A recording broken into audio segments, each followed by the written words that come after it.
Buonasera e ben ritrovati con il TG Flash di New Sicilia, di eseguiti i titoli più importanti del pomeriggio. Incidente mortale a Palermo, a perdere la vita Antonino Incorvia, 55 anni, investito mentre era in bici. Vani i soccorsi. Tensioni e proteste tra i dipendenti dell'Agenzia Lavoro Temporary SPA e impiegati in missione all'Ast Sicilia che lamentano un completo disinteresse da parte dell'azienda in merito alla loro posizione e ragionevoli certezze sulla continuità lavorativa. Al via l'iter di privatizzazione dell'aeroporto Falcone Borsellino di Palermo, un passo fondamentale per l'aeroporto, infrastruttura strategica per la nostra città e l'intera Sicilia occidentale, ha affermato il sindaco La Galla.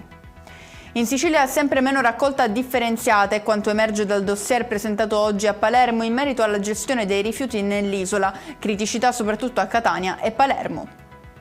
Chiudiamo con il meteo, cieli coperti si prevedono per domani in Sicilia insieme a piogge sparse che nel pomeriggio dovrebbero coinvolgere gran parte della regione. E con questo è tutto, prossimo appuntamento domani alle 13:30, grazie per averci seguito, buon proseguimento di serata.